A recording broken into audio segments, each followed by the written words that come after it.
তীব্র রোদে পুড়ছে দুইটি জেলা, সর্বোচ্চ তাপমাত্রা 41 ডিগ্রি।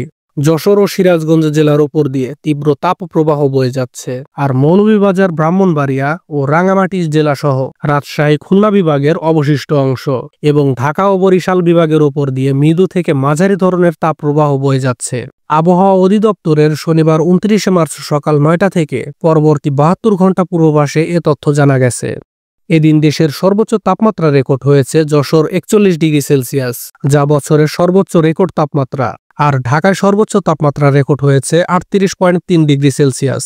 পূর্বাভাসে আরও বলা হয়েছে, আগামী 3 দিন অস্থায়ীভাবে আংশিক মেঘলা আকাশ সহ সারা দেশে আবহাওয়া শুষ্ক থাকবে, কোথাও কোনো বৃষ্টির সম্ভাবনা নেই।